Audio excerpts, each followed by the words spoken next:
Hello, welcome everyone to another episode of the Movaia Running Form podcast. And as usual, my guest here is JP Gloria. Welcome, JP. Hello, and thank you for having me. I'm the founder of Movaia, where we do running form analysis. JP, of course, YouTube celebrity, as well as coach and physiotherapist. And we'll start with unveiling the person we're going to analyze today, Jacob Kiplimo. He was born, I think, in 2000, which makes him just slightly younger than probably both of us. He is currently ranked the #1 road runner. They also have holding the world's fastest half marathon time set in February this year, where he ran in 56 minutes and change for the 21.K. It's an insane record, and it gives potential and hope because if you try to translate it to the marathon, there's the potential of going for an official sub-2 hour marathon. It'll be interesting to kind of,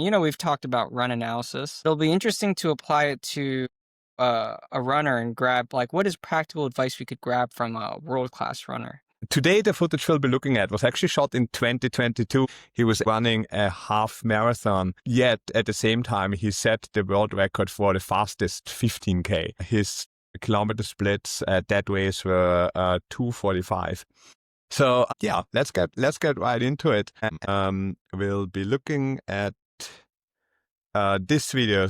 We have this beautiful side view here. When we send this view through our analysis algorithm and Movaia.com, we get these nice overlays, running form report. But before we do that, JP, are there any things that immediately stand out to you?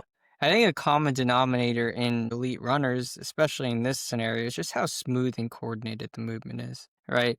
And that's something that you'll find, not only with running, but you'll find that in other domains. Skilled people make hard things look easy. He looks like he's moving, but then you'd be shocked how quickly he's actually going with this. And that happens with a lot of things. Or pottery. Pottery is a good example. I did pottery 2-3 months ago? And you'd have the instructor, they would easily make this pot and shape it and all, just easily. It's like, oh, wow, that looks easy. And then I try and the clay just goes all over the place. So again, it's just, just looking at this right now, you could see how smooth coordinated it is. You could just tell that it's skillful. And that's something that we noticed with running, and the research backs us up, is that, running is a skill. It's something that can be refined and become better at. Because you mentioned how relaxed and smooth he is. So I think one of the things I notice also is you really see this when you look at his hands. He's not clenching them into fists. He's not having them all extended. It really does look like it's just very smooth, very relaxed, and not spending any extra energy contracting muscles he doesn't need to. No, you bring something up with, something about arm swing. And I think you'll notice this across plenty of elite runners. You could even, look at a sprint start or look at, you could even look at all these runners running, and you'll notice that there's variability in arm swing. However, I think what you could extrapolate from this is not about what do I need to do specifically with my arm swing, but rather what you don't have to do. Because a common thought, and this was prevalent in the, probably, 5-10 years ago, the popular notion was, for efficient running, you have to keep your arms at 90-degree angles. And, watching this, that's not the case, especially with distance running, right? You could see that acute angle, that high, the high arm carriage that's going on. Yeah, I think across elite runners, we see that quite often the angles are much, much sharper than 90 degrees. And it probably helps with cadence, right? Because you have a smaller lever. If you practice that, if you keep it at 90, you'll notice that you'll stay relatively stiff in the torso. And that's probably relatively helpful when there's high amounts of force in the case of sprinting. However, you actually purposely try to bring your arms up into that sharp, acute angle of the elbows, and you go through that movement. You'll notice that you'll start to incorporate a little bit more rotation in the torso. And again, I think that rotation is helpful in running efficiently. That's a fascinating point. Let's move on to the step And the interesting thing is that so on Movaia.com, a cadence analyzer or a predictor were based on your age, your speed, and a few other your height and a few other factors. We can predict the cadence of a runner with those metrics, and the predicted cadence of him is 184. And then when we measure his actual cadence, so his cadence is 186, so very, very close to that predicted cadence corridor. Anything that you want to say about cadence? Do we all need to run at that cadence to be optimal? So 184, 186, steps per minute. I've done some analyses on like Eliud Kipchoge when he runs the marathon, and he's roughly sitting around 186 minutes steps per minute as well. However, sometimes I think about this, and I could think about this from multiple vantage points. I think there's a popular notion of increasing one's cadence because essentially you're reducing the stress per step, and that can be helpful when you're navigating an injury, right? Because if you're taking more steps, you're reducing the stress per step, and that might decrease the that might help with pain in, let's say, the knee area when you're trying to get back to running. However, when it comes from a performance aspect, I think it gets a little bit more complex. Because I would say, there's cadence, but it's the interaction of your cadence, which is how quickly you take steps, along with the force generations that's happening and causing that step length as well. Because sure, maybe I can run at 186 steps per minute, but can I copy that step length that's going on as well? So roughly around 245 minutes per kilometer, that's fast. And most people are running at that pace, they'd probably be way above 184 steps per minute, right? They'd probably be 200 plus if they can even reach that speed. And I think that speaks to the interaction of, that complex interaction of cadence, right? It's not just about copying it, it's about finding what works for you. However, obviously we can manipulate cadence to help us with injuries, but sometimes cadence can help us understand the relative effort someone is going at. Because again, cadence kind of can shift depending on, the effort you're moving at. I think I've done multiple analyses on like Eliud Kipchoge at different speeds. So for him, to give some context for Kipchoge, he was running at 186 steps per minute for the marathon. But when he was running at an easy pace, I think it was roughly around 172 or 174, something along those lines. Yeah, let's move on to another blockbuster of a topic, which is foot angle. So he has a midfoot landing. He lands very slightly on his forefoot. We can see that in some frames quite well. Uh-huh. Yeah, and that is a relatively common foot strike in elite runners.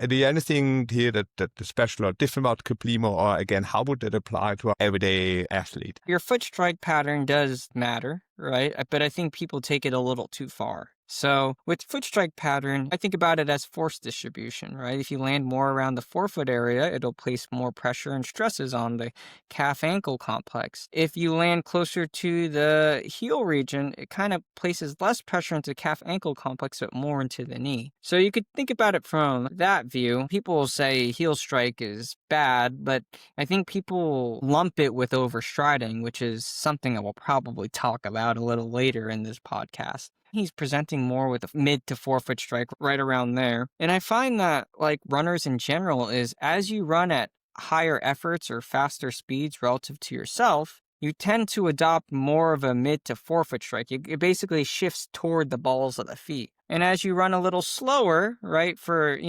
longer distances, you might find that you'll land a little closer to the heel area. You'll find that one of the differentiators for performance is that these elite runners are able to hold higher effort paces for longer compared to normal people.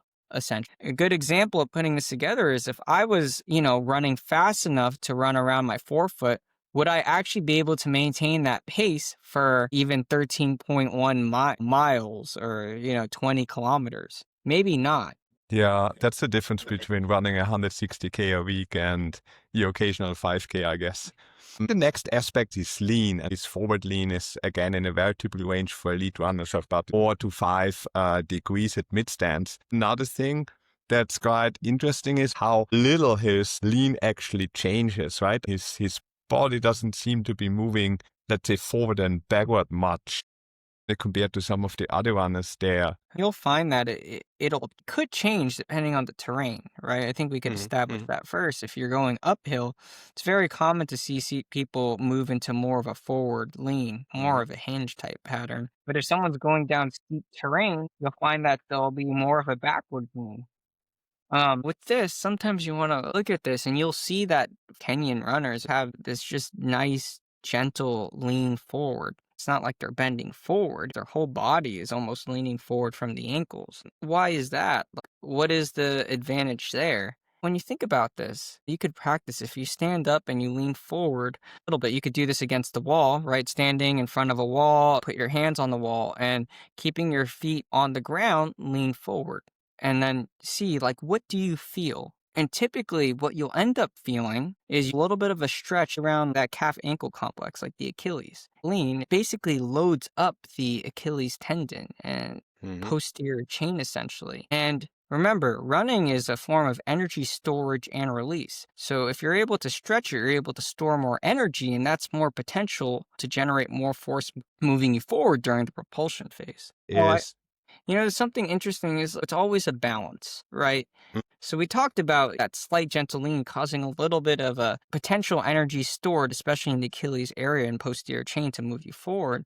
But if you try to lean too much, first of all, you could fall flat on your face. But if you do lean a lot, then you'll have less space in the front. So there is more potential to do like an overstride per se. So now there's, yes, we improved the energy storage phase, but how about what happens when the foot lands? That's the interesting thing about running. It's a balancing act, essentially. Yeah. so If you're leaning backward, why do people lean backwards? Maybe if you're tired, but they'll do it particularly when you're going downhill, right? And they'll do that because they want to increase the braking forces. They are essentially slowing themselves down so they don't trip and fall on their face. So it's a way of maintaining control. Leaning backward will essentially allow you to quicker steps, right? Because now the foot's landing close. You're able to control your ability to change direction, especially if you're descending steep terrain like you'll find in trail races. While it's helping with maneuverability, right, you're also sacrificing efficiency as well, because essentially you are causing increased braking. You're putting on the brakes a little bit.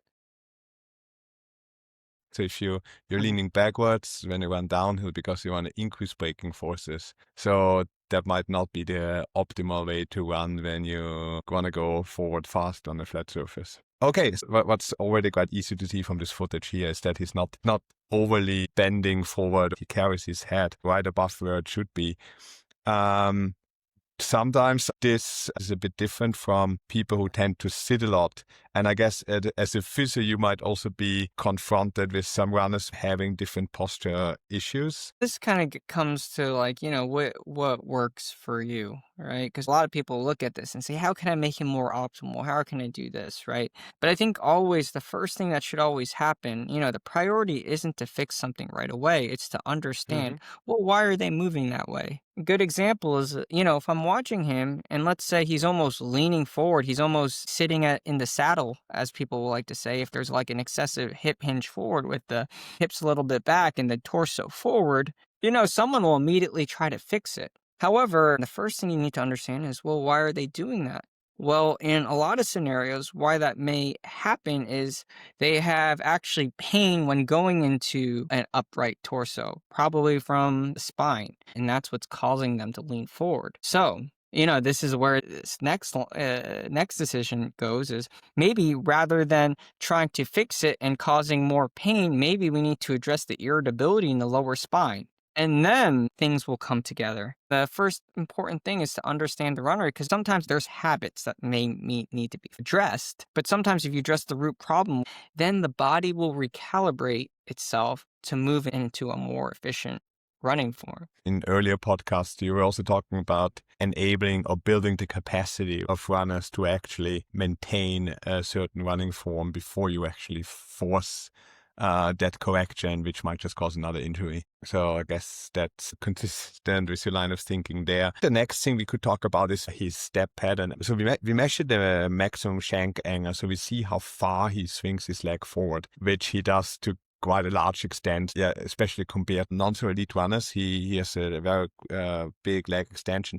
And then he lands with a relatively vertical shank angle, about 5 to 6 degrees. There's quite a significant difference between the maximum shank angle and the shank angle at touchdown, which of course is also a product of his speed. With the software here, you're able to like see those details. Putting this together, I think there's a lot of things when some people try to do run analyses, they'll think, oh, they're overstriding. But the thing is, that's not the moment of when the foot lands. And that's why having good footage and good frames per second is really helpful to know that exact moment. But I think some take homes here is like, this is kind of a product of speed, right? Why does the leg forward and then come back down? Right? It's a product of the leg swinging forward quickly and then transitioning into the next phase of the running cycle. Now, what are things that I at least look out for? Some practical advice you could grab from this? Well, again, it's not about of what you need to copy, but rather like what are some take homes that can be applied to other people? You'll notice that even though he has that long, his leg extends forward, right, as the leg comes forward, and then it'll come down, right? You see that happening. However, you'll notice that his knee doesn't fully extend straight ahead of the body. Something that I'm not looking for is someone trying to like kick a ball, as people would put it. Because if the leg's extending too far, then now it's going to take a lot more time to get into that next running cycle. And two, there's probably more potential for that foot to really land way ahead of you. Again, what's cool about this is understanding that those are two different moments, right? Because even though he has that large maximum shank angle, he still ends up landing relatively close to the body when the foot makes contact, which is good. Yeah. When we look at the arms, I think we can cover maybe several metrics at once. So the arm angles here are much, much tighter than the 90 degrees that we often hear. That gives him that extra mobility, that speed with moving. Also, his hands are not moving too far forward or too far backward. I know you're also coaching sprinters as well, so this would probably be looking very different if you run a sprint or maybe even a 2 or 400, I guess. What are the differences that you would maybe see there? Intention matters. I work with endurance athletes, I work with sprinters. I'll work with people when, I've worked with like cowboys, like rodeo. But always the core of this is the same. What is the intention? How do we need to move to, best match the intention you're aiming for, right? So it's important to note that with sprinters, what is the point of sprinting? Essentially, it's getting to point A to point B as quickly as possible. It's not really about efficiency, right? The way sprinters move, it's optimal for the intention they're aiming for, but it's largely inefficient. How do you know that? Well, can they maintain that for a mile? Absolutely not, right? However, they could get to point A to B as quickly as possible, which is the point, right? With endurance, if you take sprinting form and you apply it to an endurance athlete, boy, they're going to get tired really quick. But with endurance athletes, it's a little different where, yes, there is a piece of being optimal, but also finding efficiency, right? And basically finding efficiency when you're running. So, if we take a look at this with the arm angle, I did mention it a little bit earlier, right? Is the arm swing is, what happens when, you'll notice the arm carriage is different, right? It's usually tighter, you'll notice tighter angles overall with endurance athletes. However, when you look at sprinters, usually the arm angles are a little bit larger. They're closer to that 90 degrees. And if you play around with that, you'll notice that, when the arms are a little higher, you use rotation. Right? And rotation will help use the elastic properties of your body to help you move forward, along with balancing the body as well. But then when you look at sprinters, if you try to do that same thing with sprinters, what happens? Everything goes all over the place, right? Because there's a high amount of force going through the leg, and the arms need to operate in a way where it almost counterbalances the rotational forces of the legs to help them move forward rather the side. So a little bit of my thoughts, technique should follow intention. Yeah, it's interesting to not just look at the metrics, but also to understand why the metrics normally move in a certain range and how that impacts your body. Moving further down, we'll see the ground contact time. The ground contact time is defined as the time spent on the ground from the moment that the foot touches the ground to the moment it leaves it. So it's a bit hard to get an exact ground contact time based on the footage that we have here, but it's somewhere in the range of 0.14 to 0.15 seconds, which seems very quick for endurance running. What are the things that influence ground contact time? Having a lower ground contact time, what does that mean? Essentially, you're able to generate force a little bit more quickly. And efficiency comes from the elastic properties of your body, specifically things like the tendons, right? You're able to be a little bit more bouncy, you're able to be more elastic. You're able to generate forces more efficiently compared to something like muscles. You're mentioning something important. It's like, well, why does it look like that? And what if it's what if it's way longer, right? Well, we have to look at the whole body and what's happening. Because sometimes what I'll find in certain people is like, why is that ground contact time really long? Well, maybe they're almost overextending at the hips, right? Because it's less about, it's more about timing. I think that's what I care more about. When the foot hits the ground, there's a timing component. That's why when we watch him, he looks smooth. Why does he look smooth? It's because it's very rhythmic. Then we could look at the opposite though, because sometimes it might look good, but then we realize, when the leg comes down, it's almost coming off, maybe there's a high asymmetry between one side and another. Why is that happening? Well, in certain cases, I've worked with a client, he has a very asymmetrical ground contact time between one leg and another. And that actually seems to be due to actually him having limited ankle movement in his right ankle because he sprained it like 5 years ago. Mhm. So again, this kind of comes to the point of, we need to cue them out of the movement, or do we need to, use this information, understand what's going on in the body and address the root cause of what's going on. Mhm. And it's Mhm. worth changing at this moment, right? And that'll depend on, the intention. Where are they in the continuum of, their goals? Are they just coming off of an injury? Are they working for more toward performance? Are they running a 100-meter race? Or are they running a marathon?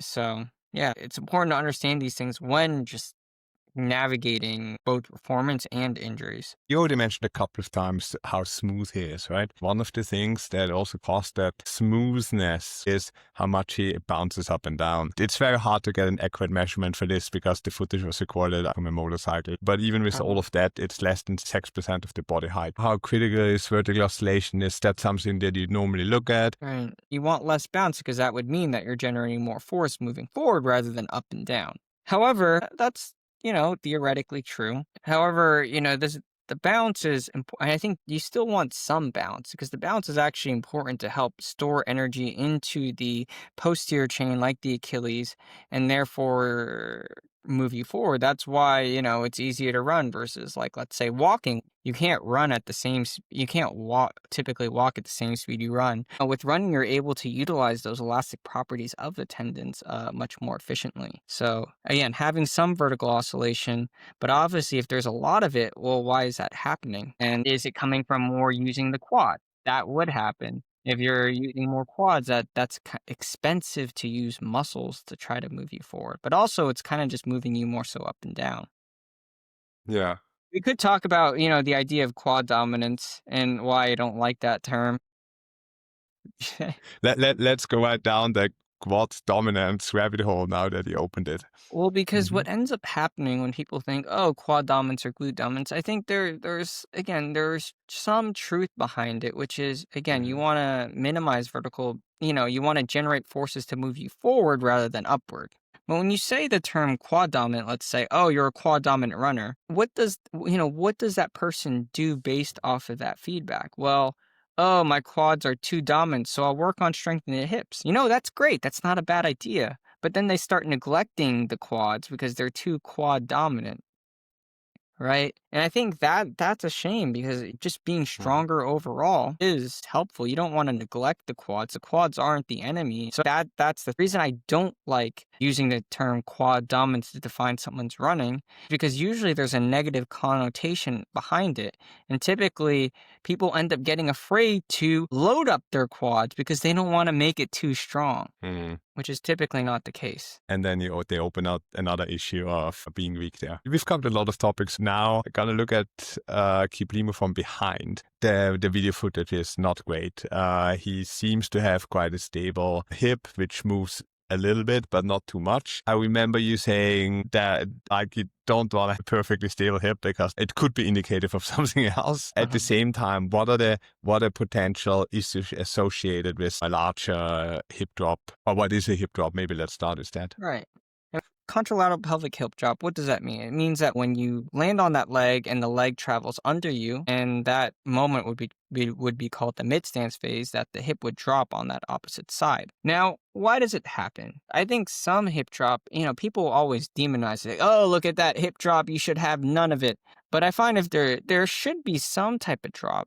And actually, the drop is not the worst thing. Actually, why does that hip drop occur? Maybe there is some type of limited control and coordination through the gluteal area. But there are some things that it does help us run, because when you do have that hip drop, you start to use the IT band, the iliotibial band.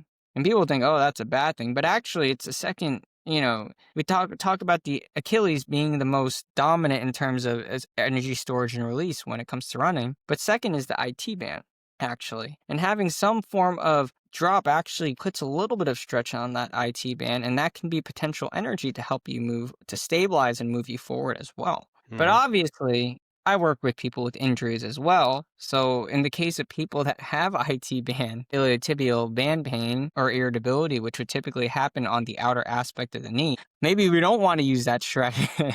Maybe we don't want to use that strategy too much. Mhm. But yeah, that's why there's like a give and take with a lot of this. And I guess I talked about the potential benefits, which actually is rare. I mean, if you have too much of it, there's energy leakage. There's a lot of movement happening. I like to compare it to running on firm ground versus running in sand. If you run on sand, it's much more tiring because there's so much movement. There's so much energy leakage going on. And the same would happen with hip drop occurring. You have to understand why. Well, why is that happening? And a lot of times people will say, oh, it's strength, but increased hip drop can happen for more than just gluteal strength. That knee pain can actually affect the control and coordination of those muscles that help you stabilize. When it comes to trying to change anything, first you have to understand it. Like, is changing this hip drop going to help achieve the goal that they're looking for when they come see me for a session? However, for me to typically understand that, usually has to do with pain or performance. Yeah, I will do an in-person exam, but also gathering information from, Movaia or something that kind of shows you the running. It tells you a lot about a person, right? It gives you clues on the person and how they move, and helpfully it helps bridge the gap between how they move and what they tell you. Hopefully you can bridge the gap between those two so it makes sense. That's a great point to mention that in our analysis, we don't have a bad section. We have values that we normally see in elite runners, and we have workable values that we often see in mainstream runners. And then we have a section or a range that's called check, because Right. it might not be an area that they actually have to change, but it might be an area where if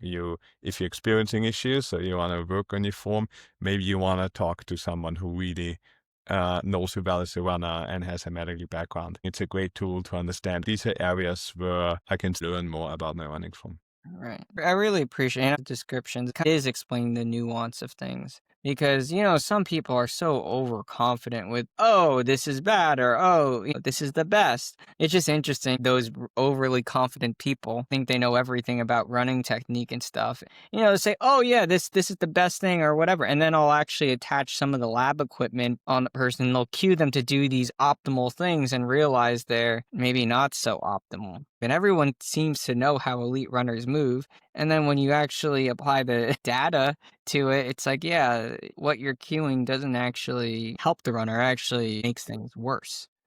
Um, or, moves them in the opposite direction of what they're aiming for. Yeah, so I like the nuance. I like that it just appreciates the complexity of running, of movement in general and the interaction with the human body. So, Yeah. yeah, no, Yeah. I appreciate the descriptions and how you explain it. It's not like you say, you need to fix this, or it's just, you could check this, something might be up. I remember seeing this one person, he was adopting such a forefoot, he was on his toes. I'm like, why are you running like this? He's like, oh, this is the optimal way to, I've heard this is the best way to run. I read Born to Run, all this stuff. Like, this is the natural way to run. I'm like, well, aren't you dealing with like calf issues? And sure enough, he was. He already had the history. So all I did was, sometimes the best cue is just to tell them that you don't have to do this. And it's interesting how the body recalibrates, because then all of a sudden he didn't have those issues. Like, he felt really smooth. It felt good. It felt like things were clicking. And all I did was just tell him that, you don't have to force yourself to move a specific way just because one person moves optimally one way does not mean that that way works optimally for you. A good final point that illustrates this is actually the three of you, where we look at the step width or the crossover gait. It seems like we're detecting a slight crossover gait here, right? He's moving on a non-flat surface with low resolution, but we would see here that the right foot slightly crosses the center line. That's something that does not seem to have caused him any trouble so far, or maybe he has. So please, Jacob, give me a call if it did. But I would want you to go back to that clip again, because it's quite, there's something to talk about here.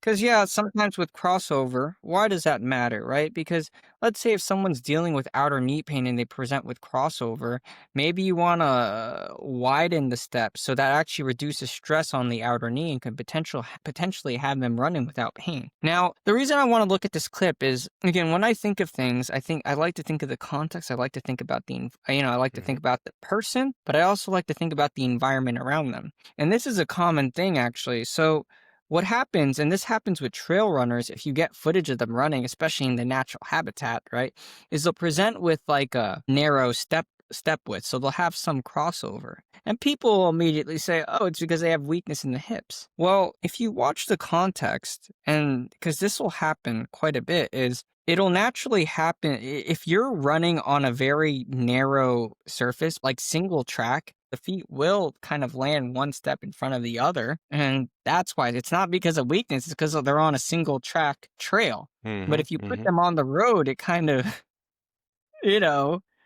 recalibrates itself. And so with this one, that's why I'm curious, is when we look at this a little further, he's presenting with a little bit of crossover. Why is that happening? Well, if you watch him a little bit, he seems to be, not immediately in the middle of that particular side of the road. And you think about, how was that made? It usually two tires, right? Just a lot of driving through there. So there's probably divots on both sides. Also, you're noticing that the crossover is happening on that right side, but he seems to be shifted a little bit toward that right side of that area, which may be causing him to do a little bit more of a crossover on the right rather than the left. So point That's really yeah, fascinating observation. Yes. yeah.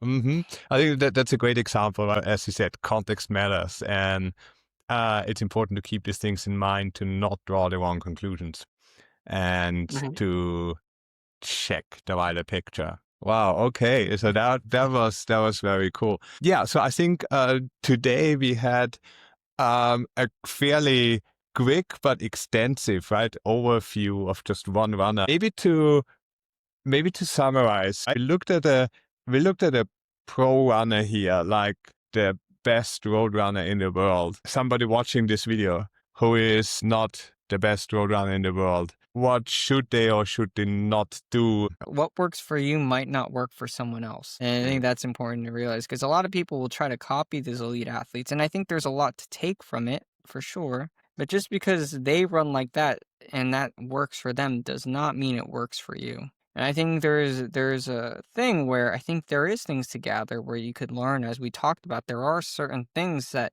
seem to give him a mechanical advantage as he runs, but also understanding that, that you also need to take some time to explore the way that you need to move that works best for you. And sometimes, especially when it comes to most people, the best running form is the one that keeps you consistently running. Yeah. Uh, Not yeah, running is the surest way to degrade your performance. Yeah. right, right. All right. I think it's probably a good time to wrap it up.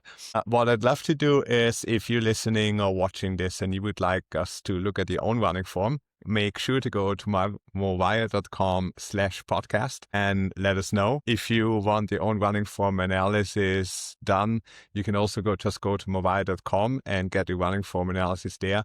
And so thanks a lot, JP, for giving us all that valuable insight. If you have any suggestions or ideas, drop us an email at info@movaia.com. Thanks a lot, JP, and goodbye to everyone on the show, and see you for the next episode. Thank you. Bye-bye. See you for the next one.